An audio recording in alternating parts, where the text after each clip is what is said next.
Imagine you live under a communist regime. One day you wake and suddenly you are the citizen of a sovereign nation. Then you find out that you can't play video games anymore. You can't apply golden teeth in your gums no matter how much you like them. The month name of January is changed to your national leader's name, and April changed to his mother's name. Well, guys and gals, you are going to taste something like this in this video.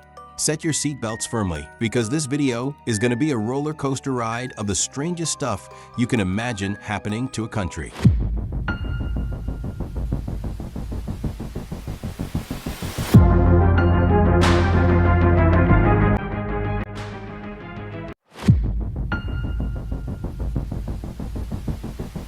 In the heart of Central Asia, surrounded by deserts and authoritarian neighbors, lies one of the most mysterious countries on Earth, Turkmenistan.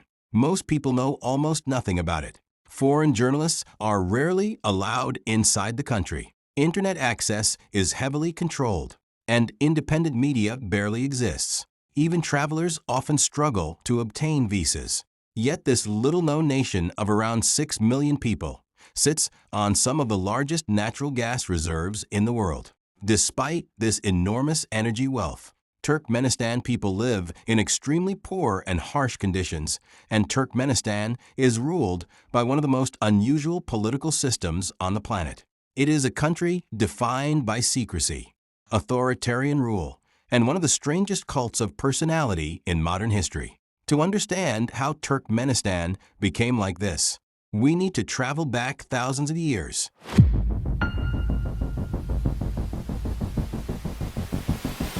Long before modern borders existed, the territory that is now Turkmenistan was part of the famous Silk Road, the ancient trade network connecting China, Persia, and Europe. For centuries, caravans carrying silk, spices, and precious goods crossed these deserts. One of the most important cities in the region was Merv. During the medieval period, Merv was one of the largest and most prosperous cities in the world. Because of its location, the region constantly changed hands between powerful empires.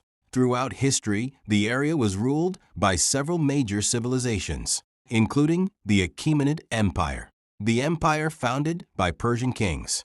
Later, the region was conquered by Alexander the Great and became part of the Hellenistic world. After that, it fell under the control of the Parthian Empire, and later the powerful Seljuk Empire, which played a major role in the history of the Middle East and Central Asia.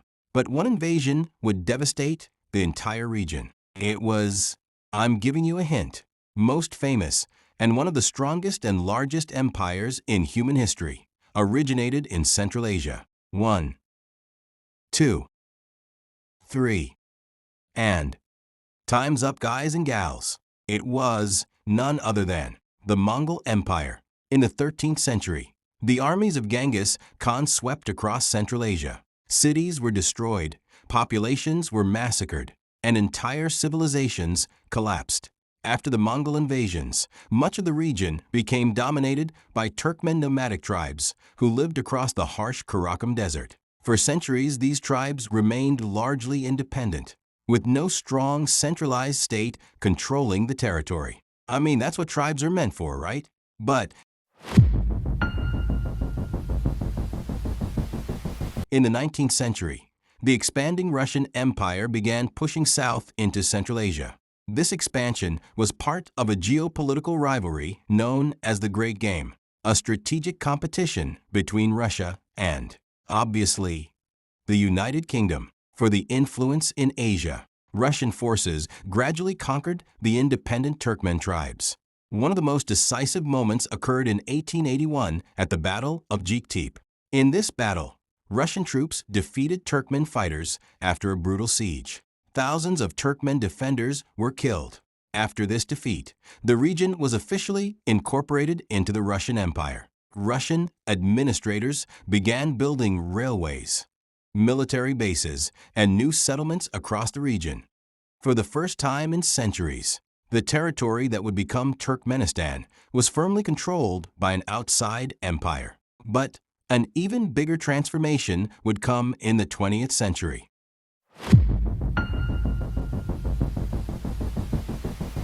In 1917, the Russian Revolution destroyed the Russian Empire and brought the Bolsheviks to power. After years of civil war, the new communist government formed the Soviet Union. In 1924, the region was reorganized as the Turkmen Soviet Socialist Republic, one of the republics that made up the USSR. Under Soviet rule, Turkmenistan underwent massive changes, and the white people started doing the stuff they are famous for. Nomadic lifestyles were forcibly ended as the Soviet government pushed people into permanent settlements. Agriculture was reorganized into large collective farms controlled by the state. Industry began developing in the region, especially around natural gas production. The Soviet government also expanded education, infrastructure, and urban development.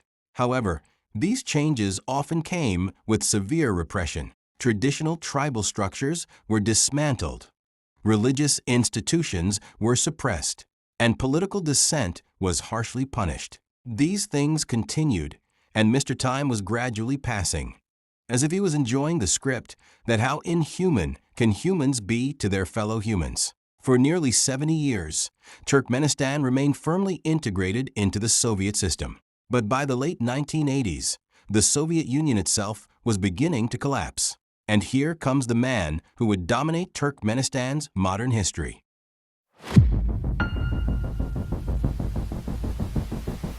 The great dictator, Saparmurat Niyazov. Now, let's build your favorite stuff, guys and gals. A sympathetic origin story for another villain. Here it is. Enjoy it and connect to your heroic villain. Good luck. His father died fighting during World War II. Then, in 1948, a massive earthquake struck the capital city Ashgabat, killing tens of thousands of people, including Niyazov's mother. OMG, this reason is enough alone to make you a villain, isn't it? Orphaned at a young age, he grew up in Soviet orphanages. Later he joined the Communist Party and slowly climbed the political ladder. By the 1980s, he had become the first secretary of the Communist Party of Turkmenistan, effectively the top leader of the republic. Then history took a dramatic turn. In 1991, the dissolution of the Soviet Union ended the existence of the USSR. Turkmenistan suddenly became an independent country. Saparmurat Niyazov became the first president of the new nation. But instead of building a democratic system, he quickly consolidated power and created a highly centralized authoritarian state. Why? Because he's a villain. Again, why? Because he lost his parents at a very early age and he lived in orphanages.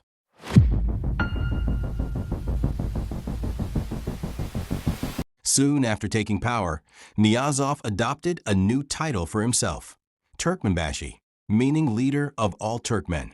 His government began building a powerful cult of personality around him. His portraits appeared everywhere, on billboards, in schools, in government offices, and on television broadcasts. One of the most famous symbols of his rule was a giant golden statue of himself in Ashgabat. I mean, guys and gals, just be serious for 1 minute and tell me, if you have become the first president of a newly formed sovereign nation, which obviously is poor and weak, what would you do first? Launch the social welfare schemes and start focusing on your nation's strongest point. Like in Turkmenistan's case, was having one of the largest natural gas reserves. Nah, this is exactly what losers do.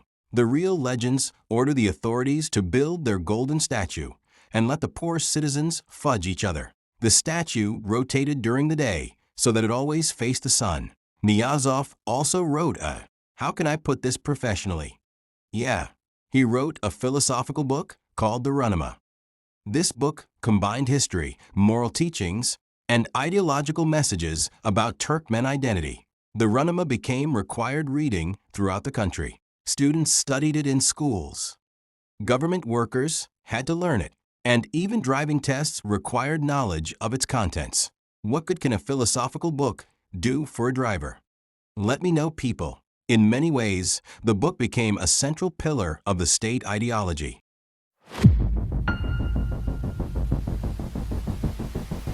Niyazov became internationally famous for introducing some of the strangest laws ever seen in modern politics. These are the twists on which this video began. He renamed the months of the year. January was renamed after himself. April was renamed after his mother. He also banned several forms of entertainment, including opera and ballet. Lip-syncing at concerts was outlawed. Why this one? Video games were restricted. Gold teeth were banned because he believed they looked unattractive. He even discouraged young men from growing long beards. This one's nice. At one point, he ordered the closure of most hospitals outside the capital, believing medical care should be concentrated in large cities.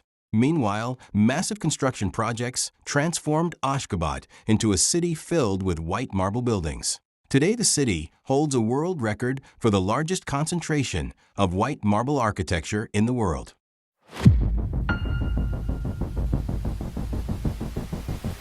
In 2006, Saparmurat Niyazov suddenly died from heart failure. Very nice. For a brief moment, the future of Turkmenistan seemed uncertain. Some observers hoped that political reforms might follow. However, power quickly passed to another leader, Gurbanguly Berdimuhamedov. Good Lord, these names consume life out of me to pronounce.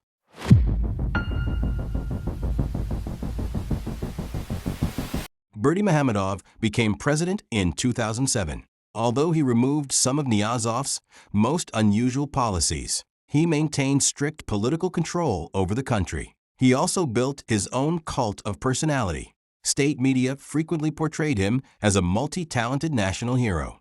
Television broadcasts showed him performing activities such as horse riding, weightlifting, racing cars, and even composing music. At this point, if he would have portrayed himself as Superman, people of Turkmenistan might have believed him. At the same time, Turkmenistan remained one of the most tightly controlled societies in the world. Internet access was heavily censored. Opposition political parties were effectively banned, and foreign journalists were rarely allowed into the country.